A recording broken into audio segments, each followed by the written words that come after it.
हर पर्व और हर त्योहार को उत्साहपूर्वक मनाने वाले सांसद शंकर लालवानी ने मकर संक्रांति का पर्व भी खास अंदाज में मनाया। जहां पतंग महोत्सव में सांसद शंकर लालवानी ने शहरवासियों और कार्यकर्ताओं के साथ पतंग उड़ाई और अपनी पतंग को आसमान की नई ऊंचाइयों तक पहुंचाया। देखिए ये रिपोर्ट। मकर संक्रांति का पर्व पूरे देश में हर्षोल्लास के साथ मनाया गया, जहां राजमोहल्ला स्थित वैष्णव स्कूल ग्राउंड में सांसद पतंग महोत्सव का आयोजन किया गया, जिसमें हर बार की तरह इस बार भी सांसद शंकर लालवानी ने शहर की जनता और बीजेपी कार्यकर्ताओं के साथ जमकर पतंग उड़ाई। जहां सांसद शंकर लालवानी की पतंग ने आसमान की ऊंचाइयों को छूते हुए खास सियासी संदेश भी दिया।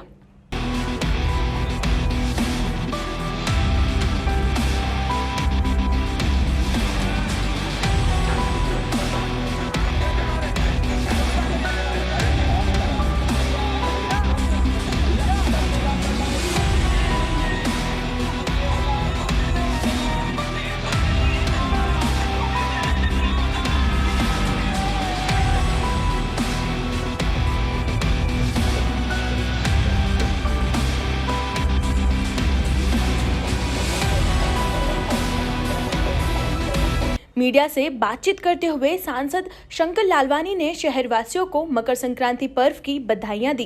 बातें हैं, क्या संदेश इस मकर देखिए, मकर संक्रांति का ये त्यौहार जो हमारा है पारंपरिक रूप से मनाते हैं।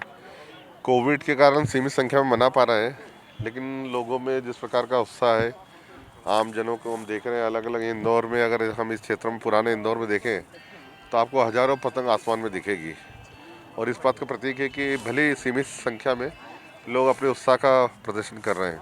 ये हमारा पारंपरिक खेल है। पतंग हो, गुल्ली डंडा हो, चितौलिया हो, रस्सी कूद हो, अन्य जो खेल हैं, और माता बहनें भाई सब मिलकर लड़ रहे हैं। एक समरसता का भाव आता है खेल में।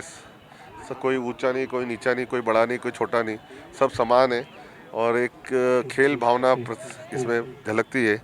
ये पारंपरिक खेल और हमें आगे बढ़ाना चाहिए।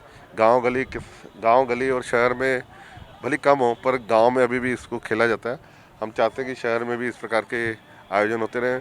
हमारा कुल मकसद है कला और संस्कृति का संरक्षण और संवर्धन, और वो भी हमारी पारंपरिक जो गेम है उसको। वहीं सांसद शंकर लालवानी ने शहर में कोरोना के बढ़ते मामले को लेकर कहा कि जनवरी के आखिरी में या फरवरी की शुरुआत में बड़ा पीक आने की संभावना है। उसे ध्यान में रखते हुए आवश्यक कदम उठाए जा रहे हैं। देखिए, अभी कुछ समय पहले ही माननीय मुख्यमंत्री जी की वीसी में हम थे, और जिस प्रकार के उन्होंने निर्देश दिए, हमने तुरंत उसके बाद बैठक की क्राइसिस कमेटी की, और उसमें हमने सभी उन चीज़ों का ध्यान रखा जो माननीय मुख्यमंत्री जी ने कहा है। हमने सैंपलिंग की संख्या बढ़ाने को कहा है। इसके साथ साथ जो हमारे कोविड केयर सेंटर है, वहाँ अगर कोई सिम्टम आते हैं तो उनको वहाँ ले जाना।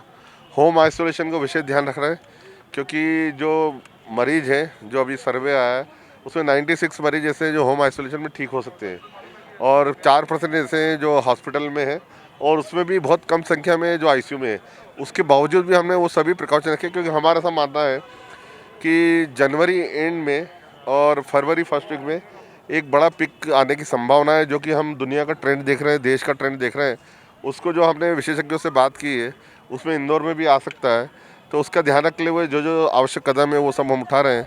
कुछ हमने और चीज़ें भी निर्णय लिए हैं, आपको दिख जाएंगे, पर हमारी प्रशासनिक स्तर पर और चिकित्सा स्तर पर पूरी तैयारी है। एक राजनीतिक सवाल, देश में सांसद शंकर लालवानी ने कांग्रेस और प्रियंका गांधी पर निशाना साधते हुए क्या कुछ कहा, जरा आप खुद ही सुनिए।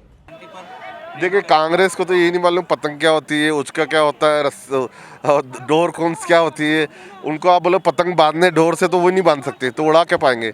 जब पतंग बांधना ही नहीं आती है तो उड़ा क्या पाएंगे। ये तो हमारी भारतीय जनता पार्टी है जिसकी पतंग बहुत तेजी से आगे उड़ रही है। मैं आपके माध्यम से उनसे पूछना चाहता हूँ, वो हनुमान जी के बारे में कितना जानती हैं। उनको अगर हनुमान जी के बारे में पूछें आप कि हनुमान जी की अगर जो पूरी शुरू से लेके गाथा रही है और उनकी पूरे उन्होंने क्या क्या किए, तो उनको वही नहीं मालूम होगा। ये सिर्फ चुनाव है, चुनाव में प्रदर्शन करने के लिए उनको राम भी याद होते हैं, हनुमान भी याद होते हैं। ये वही पार्टी है जो राम सेतु के लिए कह रही थी कि राम सेतु है ही नहीं देश में, उनके वकील कांग्रेस खड़े हुए थे। जो राम के अस्तित्व पर ही प्रश्न चिन्ह उठा रहे थे, वो अब हनुमान की पूजा करते, भगवान हनुमान उनको सद्बुद्धि दे। इस दौरान बड़ी संख्या में शहरवासी और कार्यकर्ता सांसद पतंग महोत्सव कार्यक्रम में शामिल होने पहुंचे थे। Bureau report, MP news, Indore.